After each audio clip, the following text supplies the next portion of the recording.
What's going on, guys? Your host, George McKay. I'm here. I am pre-recorded. I am at Crossbody once again. This is my home away from home. And I'm here for take two. And the reason why I say take two is because we did take one. And the audio, unfortunately, was not audible. Could not hear it. But I'm here now with Mr. One Shot, Mark Wheeler. How are you, sir? I'm good. How are you, man?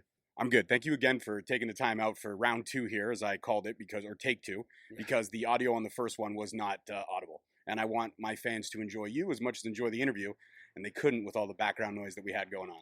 Fair enough. Well, take two. Let's do it right now. Screw it. Let's go. All right, perfect. And at least on this occasion, we won't have 20 wrestlers stopping to say what's up to you.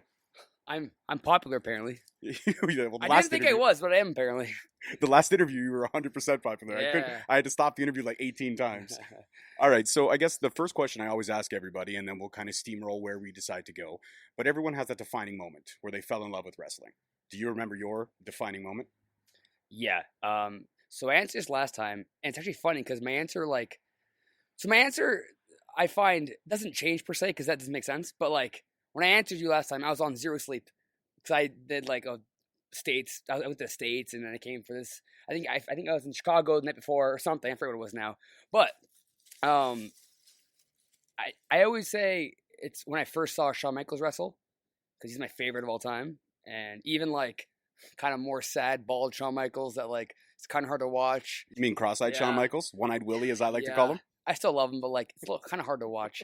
So obviously like more in his prime, but yeah, I just like because I could talk forever, but like just seeing him on my TV screen hit an elbow drop was the coolest thing ever. And that was like I think when I was like wrestling, didn't know what it was. I mean I knew what it was. I knew what wrestling was, but like my friends watched it in like school, but like I just never got into it. And then I somehow was going through the channels.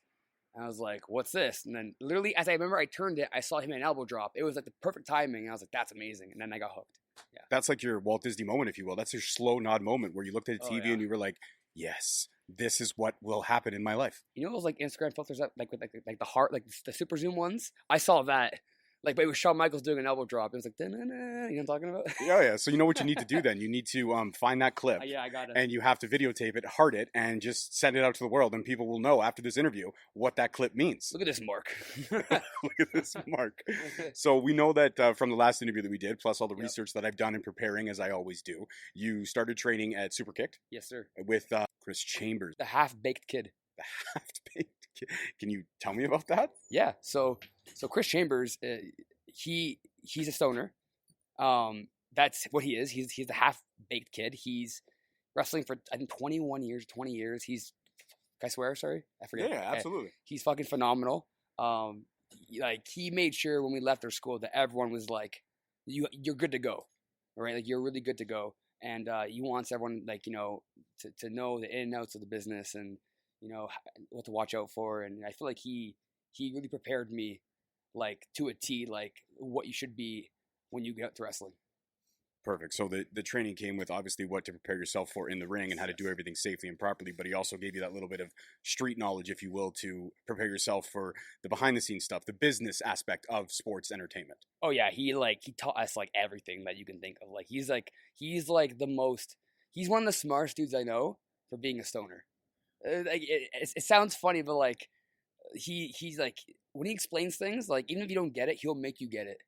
It's crazy. No, I could see that. I mean, a lot of the times when people do dabble, and it's now perfectly legal, but when people do dabble, they become more, if you will, enlightened and on that plane where a lot of simple things that people overanalyze make more sense when they're simplified. Yep. Well, yeah, like it's crazy because I feel like I picked it up somewhat fast. Like I think in 9 months I like graduated. It's called getting your green light. You can go to take bookings and wrestle. Hold on, you didn't mention this the last interview. You green lighted in 9 months? 9 months, yeah. That's crazy. That's like kind of those. No, seriously, I'm not sugarcoating kick your ass because you can, or kiss your ass because you can literally beat the crap out of B with probably one finger. But seriously, 9 months progression and then you're green lit. That's fucking impressive. I think it's only because I took it like so serious. Like, I never missed a class. I would get like beat up in class. Like, so I trained with like Holden Albright. He was like my first like road partner. Like when I got my green light, he was the first guy that I like, this weekend, where you going? And I went with him. Like, didn't get paid. Obviously at first, you never get paid really.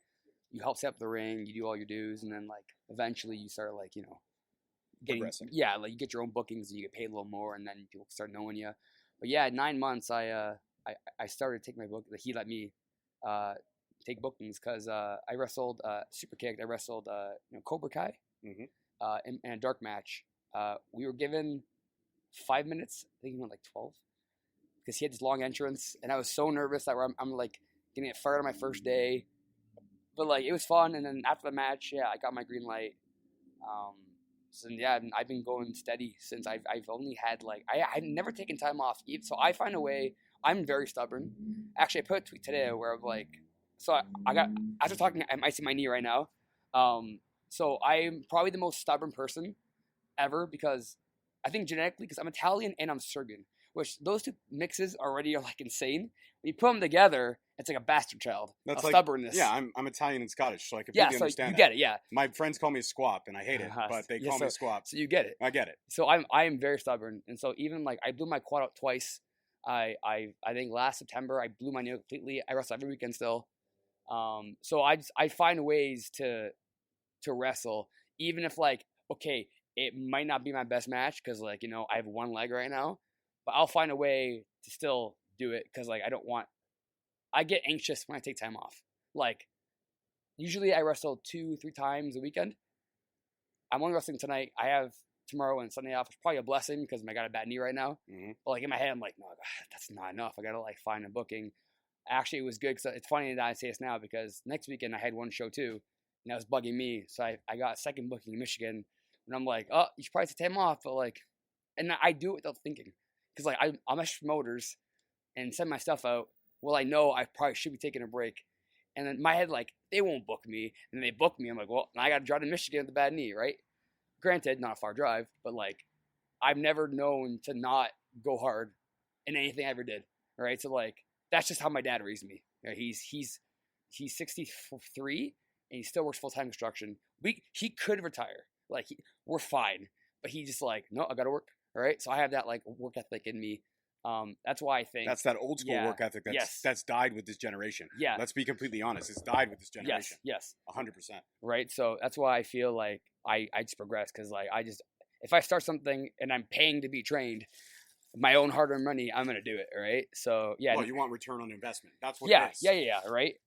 Yeah. And I've literally I've been like concussed in training. No one's fault. Just like you're training. You're doing stuff. Right. I've like fucking I've been knocked out. I've like hurt my elbow one time. I like hit my head on the floor. Funny story actually. My first ever like match. Not even like the dark match, like a student show that we did. It was me and Chris Chambers. I was like his bodyguard. I was 2 months in wrestling. So like I didn't do anything in the match. I was kind of like his like Were you as filled out as you are now? I was a lot skinnier. So it's kind of funny. To be a bodyguard, that's hilarious. Right? Not really a bodyguard, sorry. Like a manager, really, I guess. I don't know why I said bodyguard. I'm not that big. So you were the Mr. Fuji to his Yokozuna. In a sense, yeah. Oh, okay. Yeah, in a sense. Right. So I remember at one point I had to get hit off the apron and go to the floor. And I smashed my brains for real on a concrete floor. In my head, I was like, this is going to look sick. And I literally got knocked out. And then when the show ended, because that was the main event, the show ended, I was sitting in the locker room, I guess for 2 hours and just sitting staring at the wall. Didn't know I did that. And my friend's like, yeah, like you said hi to us like 10 times. Like you were there. That's my first ever match. So I at least started my career with a concussion. That's impressive. You started your career with a concussion, and as we progress, you have blown out your quad and bruised or damaged your knee. Oh yeah, 5 years I'm fucked. So this brings up an interesting point actually, because I've never been able to touch on this on the show. Yep. But in terms of injuries, do you believe the old cliche that it literally takes time off your career? Yeah, I think more head injuries do. Oh, you mean like concussions? Yeah, like body injuries. Obviously, if you snap your leg, you can't wrestle, and like that could like shorten your career. But like I feel like you can really get through any body injury if you just could rehab it, and you can. Because I like for me, I went to school for like personal training and like physio. I remember this. Yes, yeah. So I know my own physio. So I was told by a doctor last year when I blew my knee out, it'd be like 8 months, and I was like, I'll show you. That's what I said to him. Joke. Like, I didn't even say it out loud, but I'm so stubborn. In 3 months, I was fully healed. Like, so that must have been, but that's like, I guess, what's the terminology if I'm saying it right? If I'm not, excuse my I guess ignorance, but no, it's okay. isn't that called like super heightened rehabilitation, if you will? In a sense, yeah, it's like nonstop.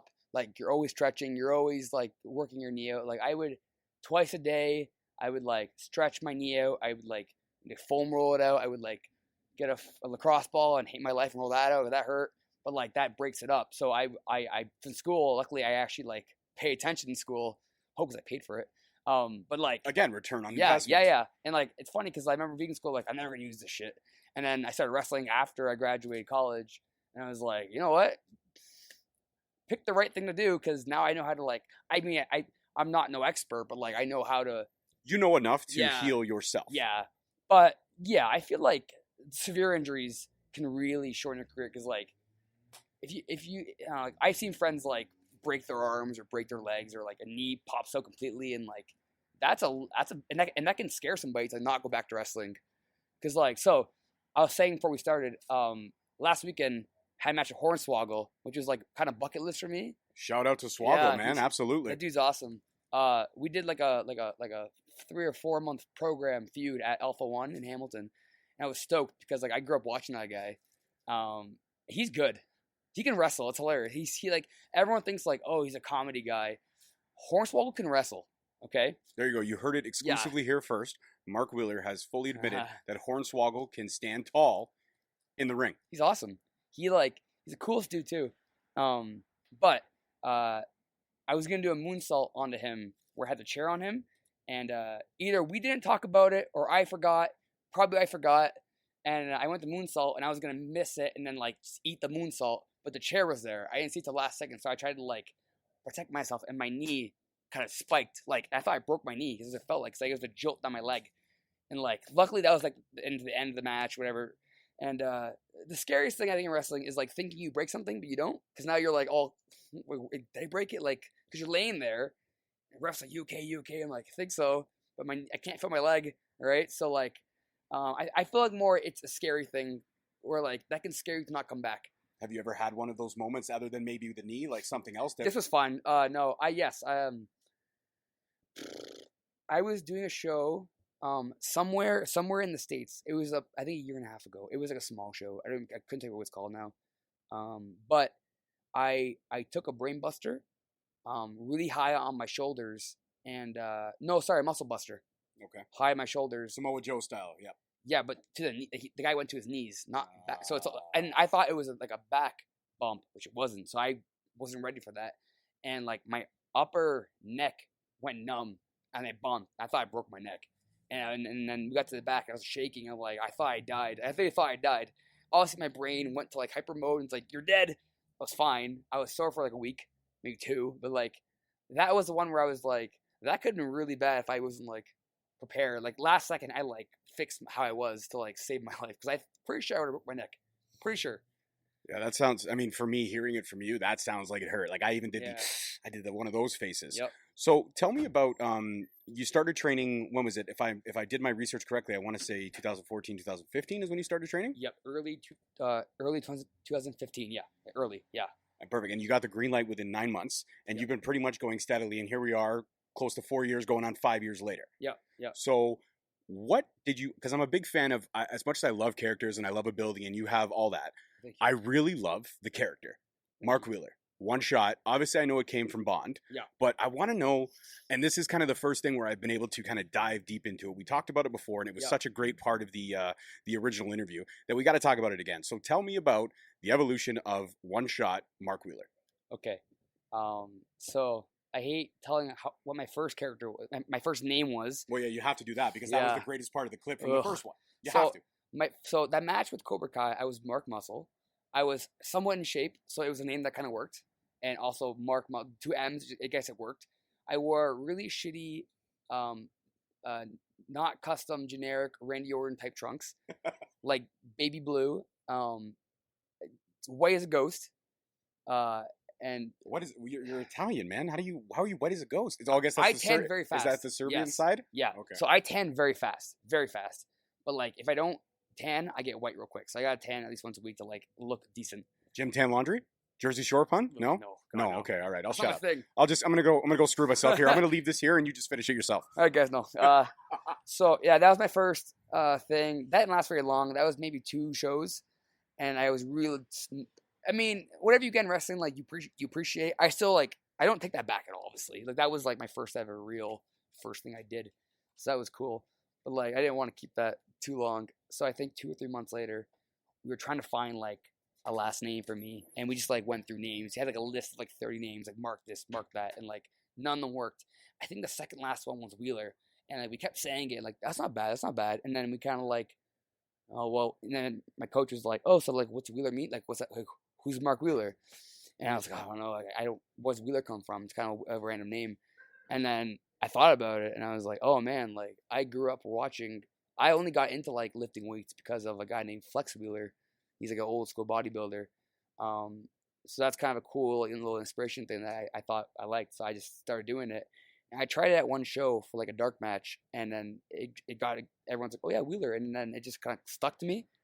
And that was it. And then I was just Mark Wheeler for a while. I just was me, right? Everywhere I go, I'm typically known as like a bad guy. No one seems to like me. When I'm a good guy, I get booed usually. So I think I'm just naturally a bad guy in wrestling. You do have that natural heel feel. You have the swagger to it, and you chirp to the audience, which is the best part about being a heel, because the audience loves to chirp the heel, but they also love it more when the heel chirps back. Yeah. It's like these kind of like today for Crossbody Showcase. These are little smaller shows, but the fans are really, really good and they appreciate it. So I feel like this kind of crowd, you can be a little more chatty with them, and they'll like harp back at you. But some shows, I don't even like acknowledge them. Like a bigger show, I'll like. Because you watch, like, you know, like a big show like Raw or NXT, they don't pander the crowd at all right? So I try to kind of go off, if that's where I want to be one day. A bigger show that has more eyes on it, I might, if it comes and makes sense, I might do it, but very rare where I'll pander to people, right? But, yeah, I thought about it, I'm like, oh, I need some kind of like, I need something to me, because I'm just Mark Wheeler, right? So I was talking to a buddy of mine. He's a wrestler, Stratosphere. He's a good buddy of mine. I've been training with him since I first started. He's out of Toronto. And so if I hit him up, because I've actually been trying to get a hold of him, if I hit him up and I say, me and Mark Wheeler sat down, he might actually get back to me? I'll tell him for you. I'll yell at him. That you guys heard that. That's Sunday. That's an exclusive that I will get him on the show. Perfect. Yeah. Continue. Strauss is like my older brother, so I'll get to him. We talk a lot. But we were talking, and then I was like, oh, I need something, blah, blah. Anyway, so we were kind of going off like, golden guy, the golden boy. I'm not a kid. If I was like 17, I'd be the golden boy. It makes sense, right? And then we're just talking about whatever. And then I saw my copy of GoldenEye 64 on my desk, on my TV stand, looking at it. I was like, oh, I don't know, golden. I said golden gun, and then there was like a silence in the phone call or something. I don't remember how it exactly went, but he's like, that's kind of cool. And I remember I was like, I'm gonna try something. So I made like a little graphic with it had me and it said golden gun. And I put it on like Twitter and Instagram. And people were like, what's this? And they got a little like attention. I was like, okay, maybe I'll try this, right? And I just was thinking like, how can I like my gear, my look, like my moveset, what can I do? And originally I wanted to do strictly just like James Bond knockoff. I'm like, that's right. I want to do the look and the idea, but like still shithead Mark Wheeler, right? So like, I feel Mark Wheeler himself is just an overconfident, cocky asshole.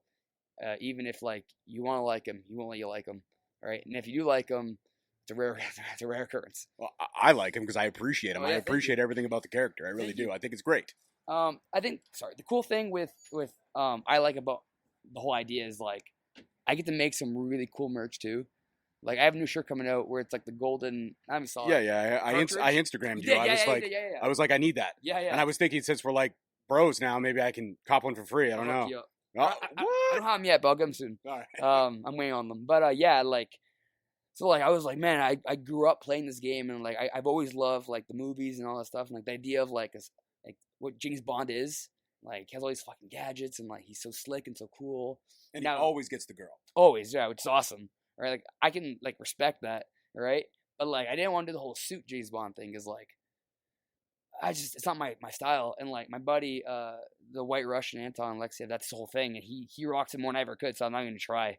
But I was like, maybe I'll go for like the more new age slick look, but also like I'm still a wrestler. I'm not gonna like wear a suit. I also want to be a wrestler, right? So I want to wear the tights and You want to be comfortable, be able to do your job. yeah, right. And I feel like the crazy thing is I've been doing this golden gun for officially a year now, which is like Happy anniversary. yeah, thank you, yeah, which is crazy because like I remember when I got my gear made, I was so excited. I was like, man, this is gonna be crazy. I'm doing a whole new thing, and like you blink and a year's gone. It's like, what happened? Well, I can agree with you there because I started this podcast. It'll actually be 2 years ago in about a week and a half. See, yeah. And I'm peaking on episode 100. You Oh, are man. actually episode 99. Oh, I'm so close. You're so close. You didn't make the 100. Let's make 2 and then. Well, we can make 2, but then you would have to be episode 101 because I got something big in the can for 100. All right, fair enough. Do you want to know what it is? Sure. I can't tell you. Follow my Instagram, Twitter, Oh. and Facebook. Brother worked me. Respect. I respect that. All right, so you know what? This is interesting for a second because I never really get to talk movies, and that's another favorite Oh, part yeah. of my pastime. Plus comic books, which I have a segue that leads into something for you off of comic books, but we'll have to wait for Ooh, that. okay. But I am a big fan of the James Bond movies as well. Beauty. Now, there's been a lot of Bonds, Yes. and there's been a lot of talk about the new Bond possibly being a woman. They're saying Jeanette or Jessie Bond. Yep. They're coming with obviously a J name. It has to continue. Yes. It's supposed to be his daughter from one of his many one night stands. Mm. What do you think about the possibility of James Bond being gender unified, if you will, into a female character? And also, after that, what is your all-time favorite James Bond? The guy who played him and the movie. 3-point question.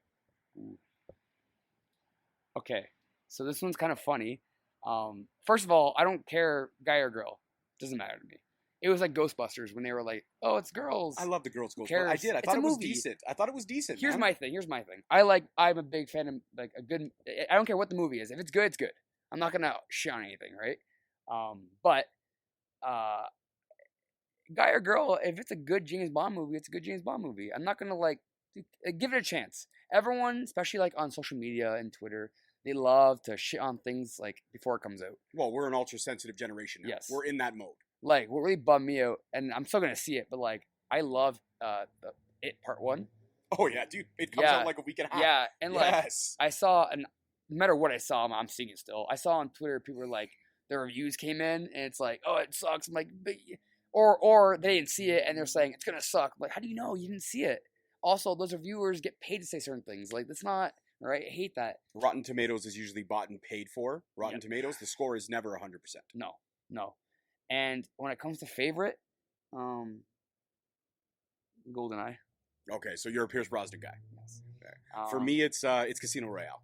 I love Daniel great, Craig, yeah. and Daniel Craig's great, I yeah. love Casino Royale. I also love that character, the bad guy character in that one with the bloody eye. I thought that was just genius. The poker Fantastic. game, that was just an all around great film. Oh, But yeah. yes, you're right, GoldenEye, 100%. And if I have to compare a close third for me, I'd probably have to say Sean Connery.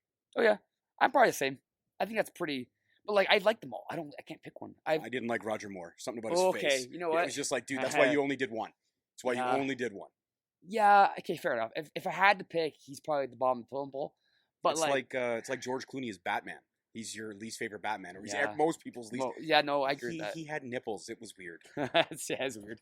That's what a weird choice of design. But yeah, like I don't know. I'm really hard. Like I'm picky when it comes to like picking a favorite on something. Even with wrestling, like you could say, like, "Oh, what are your top 5 favorite moves?" And I'm like, I don't know. They're all pretty good. They all seem to work. You know, like I have that kind of logic.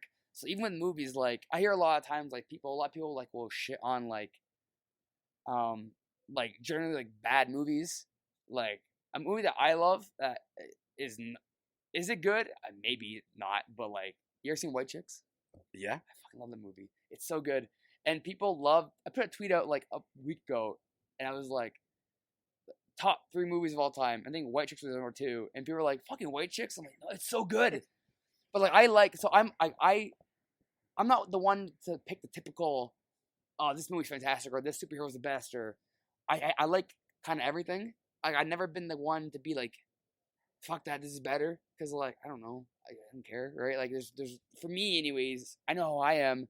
There's worse things going on, and I have so much other shit going on in my life that like I can't go on Twitter and be like, "Oh man, like this is this is the worst fucking, like, I saw, I'm not gonna say who it is because that's kind of shitty of me, but someone tweeted, and it got like a lot of like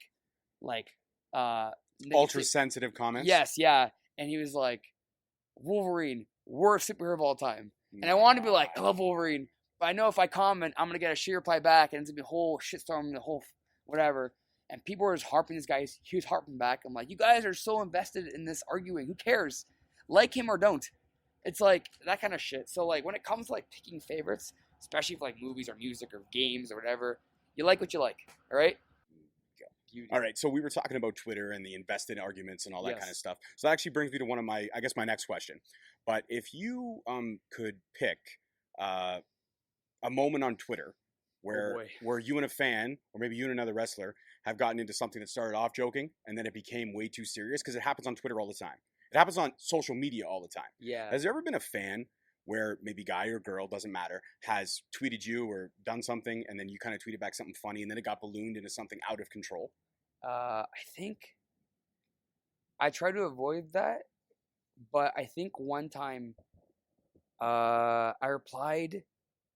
I tweeted something. It was something like a joke. It was nothing even like offensive. It was just joking. And then they replied with like one of those shitty like, "Oh, you can't say that," blah blah. And I think I said like, 2019, the year that you can't joke anymore, like, right? That's all I said. And then it like they like sent me a message directly saying that I was like the worst person possible and how like my career's gonna fail. And I was like, who is this person? And I clicked their profile, and it was just like all negativity, like towards every wrestler. It's like, this guy just lives for like this stuff, right? Oh, so he was an internet troll. That's what it looks like, yeah. But I've never really gotten to like beef. I try to avoid it. So my friends in wrestling joke that I've been around for about 4 years now, and I've never really gotten heat. I've just kind of avoided it because like I just don't want it. I have too much fun wrestling that I don't want to like deal with like high school maturity with like arguing. But you also don't want something to come back and bite you in the ass. Yeah, 3 like, years from now when you're so close to achieving something you may want to achieve. Yes, and I'm never gonna be the one to like tweet something stupid just to get like a laugh, or like, I won't post something shitty because like I don't care. Like there's so much work. Like I see it all the time where people love just to argue on Twitter. And right now the whole like Jim Cornette thing is blowing up, where he's like shitting on everything in wrestling, and like people are tweeting him. And well, it's funny you mentioned that, because I interviewed Tommy Dreamer a couple almost 2 months ago. Okay. And it was right after the first AEW pay-per-view. Okay. And he took that bump from Sonny Kiss in the Battle Royale, Yep. where he kind of got the Rikishi stink face, if you will, from Sonny Kiss. Yes. And he got a lot of heat from that. Okay. Because of, Sonny Kiss's sexual orientation. Yep. The fact that Sonny Kiss is gay and all that kind of shit. Yep. And I asked him about that. I go, what was the heat you got? He goes, you know what? It got so much heat that it didn't need to, but people ballooned it out of control. Of course, because all of a sudden it became Tommy Dreamer's gay, it became this, it became that. And he goes, you know what? You can buy into the heat, or you can just shrug it off. Yeah, and that's it. he goes, you know what? I respect Sonny Kiss for who he is, Yeah. for what he brings to the sport, and I will take that bump 9 times out of 10 to put somebody over, because that's what matters. Like that's how I see it. Like I just don't care enough to deal with it. I've never been the kind of person, like, even like. Yeah, but Cornette's got a big fucking That's mouth. what I'm saying. And I don't mean to say that. I respect the man for his history in this business and what he's brought to the business. But your time is done, and you're just trying to stay relevant by bitching about anything you can. Yeah, and like it was like his biggest like freak out moment was like that invisible is the two guys who were invisible match, and like the ref sold it all, and like it was like. Apparently, it was like everyone's like it's the best match ever, and I watched it. I'm like, this fucking, like, you can't see anybody, but like you know what's happening. That's incredible that these guys can do that. Like a ref can like do this, right?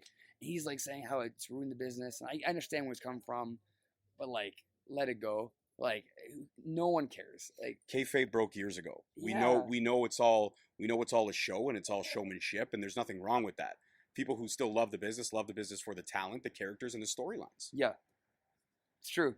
Yeah, like, yeah, I don't know, like, I do like to keep it sometimes with, like, I like to make a fan think that I'm actually mad at them or something, or, like, if I get a tweet towards me, like, in, like, a whatever, like a shitty way, or I get, like, whatever it is, I'll try to, like, reply back in a sense, as in character, just so, like, I can have that, like, I don't know, keep it alive a little bit.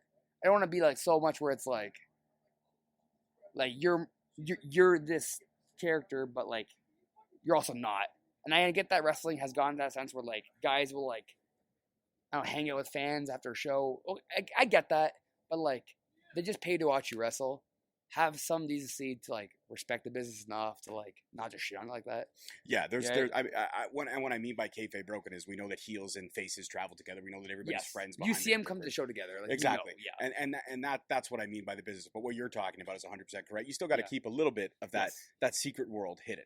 Or there's no money behind it. Like if like you can watch Monday Night Raw, and like people love to shit on like that product, but they watch it still because they believe something in it, right? Well, that's it's funny. Again, this is great because I can segue back into Tommy Oh. Dreamer for a second. Yeah. But Tommy Dreamer, we talked about that. I go, what's your thoughts on the Monday Night Wars and this impending new possible AEW WWE war that may be happening when their shows air? Yep. And you can already see it brewing now with NXT being sent to USA Live on Wednesdays when Yeah. also AEW is going to be going on Wednesdays. Crazy. And Tommy Dreamer said one sentence, just like you said, people love to shit on the product. Yep. Yet WWE registered their highest quarter in 5 years last quarter. Yeah. They've made the most money that they've made in the last 5 years last quarter. So shit all over you want, but if you're paying your $14.99 a month or $13.99 a month or $9.99 a month wherever you are in the world, Yep.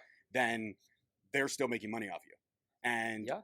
for me, I just love the product all around. I love everything from the guys and girls that work their asses off to make it to those next level products. Yep. The guys and girls that sometimes they just want to stay indie because they can make a lot of money. Cody Rhodes proved that. Yeah, true. And there's the guys and girls who just, live and breathe because they do it on the weekends because they just love it that much. Yep. There's nothing wrong with all three facets. No. And I just love the business as it is. And when I get to sit down with and interview talent, it's awesome. It's the greatest thing when the talent gives me that time. So again, thank you very much for the time. No problem. But I guess, what are your thoughts, since we're on the subject? Yeah. What are your thoughts on the impending possible, maybe it's going to happen, Wednesday Night Wars, as they're labeling it, between NXT, which is WWE brand and product, Yeah. and now AEW? I think the war is good for business. We saw what the Attitude Era did for that. Yeah. What are your thoughts on that? So because you have the network now and all this online stuff, I think it's gonna matter. Because you go back and just watch. You can watch. You have fans coming by. You can watch NXT, and then next day you can watch AEW online, or vice versa.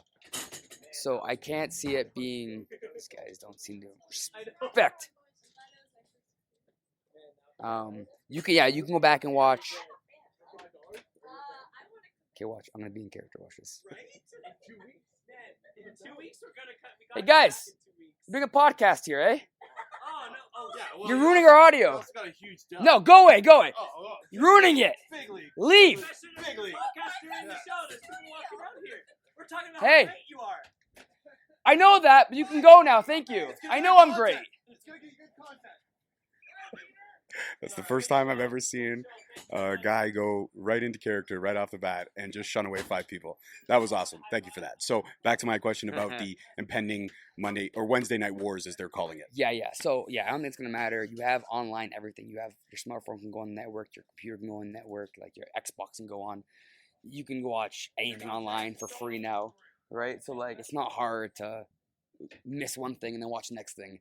Obviously, they're gonna see it as, I feel like, competition because they're both running at the same time. I think same time. Yeah. But I saw like one of the Young Bucks tweet like, "We're not scared" or something. So it's not gonna matter. You're gonna like what you're gonna like. You're probably gonna watch both because you're a wrestling fan. It's still cool that that's kind of come back now in almost 2020. But I don't think it's gonna matter, to be honest. That's a fair point. I see your point. I see the validation. Now, I guess that segues into my next question. Yeah. See, segues are great. It's great, They really yeah. steamroll the interview. So I'm a big fan of comic books. Yep. And one of my favorite series of all time, a series called What If. Okay. And the What If series was a series of comic books where they did situations like, what if the Punisher's family wasn't killed? What if Okay. Peter Parker wasn't bit by the spider? What if Daredevil never went blind? You got to see where I'm going? Yeah. So, but this situation wouldn't be that. It wouldn't be like, what if Mark Wheeler wasn't a wrestler? Okay. But the situation would be a possible what if of 5 scenarios. Let's say, I don't know, 2-3 years down the line, you go downstairs, you make your breakfast, you have your cup of coffee in the morning, you sit down at your kitchen table, Mhm. and in front of you are 5 contracts. Each Okay. contract is for the same amount of scheduled dates Oh, and the okay. same money. I see where you're going. And the 5 contracts are, in no particular order, WWE, AEW, Ring of Honor, Impact Wrestling, and New Japan.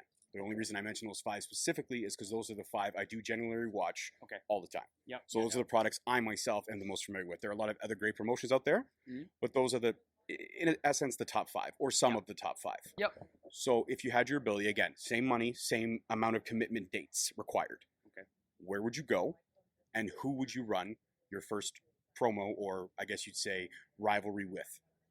Like a current guy? It could be a current guy. It could be a guy in the past. It could be anything you want. Okay, so if it was... Let's go with past and present. How's that? Yeah, cool. So yeah, the question of 5 contracts. I'm going with like what I watched growing up, WWE. Okay. I have to just because, you said, sorry, past first, wrestler? Yeah, we can do past, and then we can do Okay, present. well, Shawn Michaels. No doubt. But Shawn Michaels before when I went to the left, right? Yes. Okay. In his prime, Shawn Michaels, yes. Okay. So Shawn Michaels like 97, 98. Yes, I think so. Okay. Right for that big old screw job. Current, I'd want to say like a Ricochet because he's incredible. Yeah. I can't do half of what he does, but I feel like I feel like our styles would just click. And me even saying that feels wrong, but like it'd be cool. And another guy, I think if I had to pick, he's number 1, but like a close second is like a guy who I feel who's very unappreciated. It's Dolph Ziggler. Yes, 100%. He's underutilized. He's incredible. Yeah. Like you watch his selling, he makes you like believe it's so like it's really happening, right? But yeah, Ricochet I think is like my number 1 just because he's unreal and like that dude. Like you watch his stuff in like New Japan and like obviously he was like insane back then. He's obviously as good, but like he's one of a kind kind of talent where like he can do anything. Right, he can literally do everything. He's literally a superhero, right? Like, so I feel like if I got to wrestle him, like, I'd probably have the most fun just because what he can do, and you could like, he'd probably make anything work, and like, you could probably have like a dream match with him. So I think that's like what my answer would be. I think Ricochet and or Dolph Ziggler. Yeah. Those are 2 great answers and 2 great guys I could see you having battles with. Cool. So one of the other things we talked about in our previous interview that I actually want to touch on because I haven't had the ability to talk about these things too much with a lot of wrestlers. Mm-hmm. You fully came out there the last interview and you said, I travel to the States. I travel to the States all the time. I'll work the States all the time because if I can get a name out there, it makes things, 10 times better for myself. Yep. You don't want to just stay local. You're very proud of the indie scene in Ontario where you came from, where you started, where you earned your stripes, if you will. Yep. But now you travel outside that box. Yep. So in terms of traveling to the States, why go there? I mean, 4 or 5 years in, yes, you're 100% a vet, but why go there now? Why not build yourself up here even more than you possibly could and be more comfortable, make more money, travel less? Yeah, I agree. I think just because the States is where a lot of the buzz is.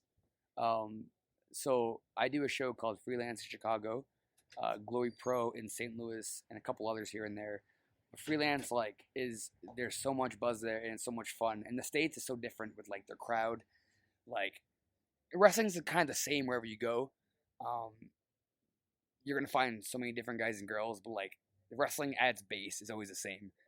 But when it comes to buzz, even like the smaller shows in the States, like they have more eyes on them than like a lot of shows here in Canada.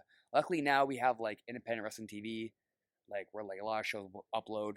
There's also YouTube, so like you can find your favorite wrestler on the indies pretty easy. But for me, I've realized I've gotten a lot of buzz and like a lot of like stuff to share, like gifts and videos, and I've gotten like a bigger following from going to the States, and I feel like people really like respect the hustle of driving the 8, 9, 10, 11, 12 hours for like a bit of money, but like it's also fun going and bonding with your friends on the road and stuff. And I just like traveling. It's cool just going like to Chicago to wrestle like in downtown Chicago. Like that's pretty sweet, and like a sold out show live on independent TV. But that's me is like I don't think like I'd ever like I was there last weekend and I was staying in the middle of the rain. I looked around, I'm like, this is crazy. This is insane. Like, you're right. Obviously wrestling in Canada is also fantastic. Like everywhere you go you can find good wrestling. Everywhere you go you can find bad wrestling. So it depends where you go. Obviously, I love Canada. Like the wrestlers here are they're all pretty freaking good. Like I started my first few bookings like were Alpha One and Super Kicked, and like so those shows mean like the most to me, especially Super Kicks. That's where I'm training from. But like Alpha One was the first show like that was like bigger to give me like a chance, and then I feel like from there people started seeing me, and then I started getting bookings, and I started traveling, and then yeah. But the States is I feel a lot of guys don't take advantage of that. I know the border's kind of sketchy, and like you can get pulled in. As long as you're honest and like you tell them that you're not getting paid and blah blah, which we don't because we're Canadians, so we can't get paid in the States. Usually it's okay. Like they'll question you because they have to. It's their job. But like once you get over there, you make towns and you make your name. And people really like respect that. And like people, I feel like for me anyways, like I've probably doubled my following in the past year just from traveling. So like it doesn't hurt to get in a car and drive. Are you gonna lose money? Probably. But like fuck the memories of like going to a show, then like, going with your friends and you're in the car 8 hours. You have to talk to them, so you're bonding. Like I travel with me. My car is usually me, Shane Saber, Space Monkey. I drive with a fucking monkey from space. Kobe Durst. There's a guy in Hamilton called BMD. His BMD, and then odd time like Ethan Page. Nice. Impact wrestler, and usually we travel either like there's 2 cars that go up or 1 car and 3 or 4 guys, and usually that's my clique of guys I travel with. So they're always like really travel in Canada, so I try to like go in their car whenever I can. But yeah, I think it's just a lot of guys are scared of the border, to be honest. But if the advantage is there, take advantage of it. I think so. Because it could help your career blossom.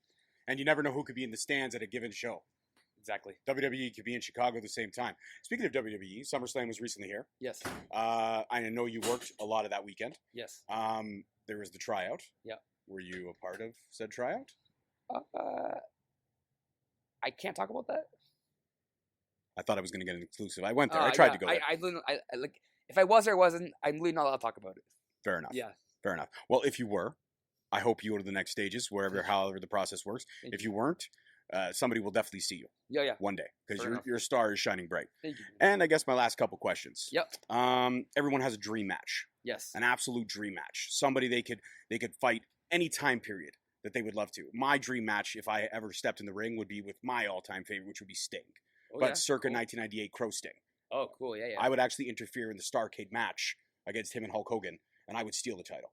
Oh, And then we would end up going at it. Yeah, like I'm dangerous. I would go right That's there for the gullet. I'd sweet. go right there for the throat. That's sweet. But I mean, I know you mentioned Shawn Michaels. Yeah. But is there anybody in a given time period that maybe you'd like to take a run at, if you could, in your one night only PlayStation 4 Oh, snap. like style type match where you can get even a character from beyond the grave? I mean, like, I feel like most wrestlers, this is like a common thing, but like, it's just the idea of it's so cool. If I got to wrestle Taker at some kind of Mania, even just to job out and take a tombstone is the coolest thing ever, because like that's WrestleMania and it's Undertaker. His legacy there is like, even though he lost to Brock, and like I get that people are mad about that, but like it doesn't matter. And Roman. And Roman, yeah, he's 2 losses now, I think. Mhm. Okay, which is it happens, whatever. I don't buy the Roman one, but whatever. Fair enough. Hey man, opinions, right? But just to do that, I think, and I don't care like what WrestleMania would be or what year it'd be. Would it be a buried alive match, casket match, inferno Oh. match? Would it be one of his grandstands? Casket match is pretty sweet. I would love to be in a casket match. I've never done it. I was gonna do it once, I think, but like it fell through. But I would love to do a casket match. Yeah. And my one of my 2 more questions, and then Yeah. we're going to wrap it up. But intergender wrestling, it was very big during the Attitude Era. ECW did a lot with it. Yep. And then it kind of faded away. It became more mixed tag at that point because at one point in time WWE was literally the only product. Mhm. And then now it's kind of got that resurgence. Yep. More so because of the indie wrestling. Yep. And because there's actually belts that like I've seen women wearing the strap of the heavyweight championship of a Yep. major promotion, and I've seen women mixing it up with the like tag team women going against tag team men's champions. Yep. So what's your stance on intergender wrestling? Because there is that hot button issue. Some yeah. people love it, some people don't. What's Mark Wheeler's thoughts? I think it's pretty cool. I wrestle girls pretty often, man. Like last weekend in Chicago, I wrestled a girl named Lady Luck. She's I think from St. Louis. Had a straight up singles match. Didn't treat her like any different. She's a wrestler. I had like a year-long feud with Sleazy Sparks at Super Kicked, and we didn't treat her like a girl. It was two people wrestling. I've seen Sleazy a couple times. She's jacked. She's jacked. Yeah. She's like her and Jody Thread are kind of toe to toe Yeah. on who's more jacked. Oh yeah, Jody too. I've wrestled her like in a couple like multi-man matches. I've given her like a fucking super kick. Like I don't care. Like if you're a wrestler, you're a wrestler. Like what's there to say that a guy is better than a girl or a girl's better than a guy? Who cares? Like every wrestler has their own thing. If you can wrestle and you have a move set and we can make it work, you can make any match make sense. Like I don't see. I understand why people are like weird about it, but like same time I don't, because I've been doing it since like my like first year of wrestling, so it's normal to me. But I'll never say no to wrestling a girl just because it's a wrestler. You're a wrestler. You're getting paid to do a job. Do it. Yeah.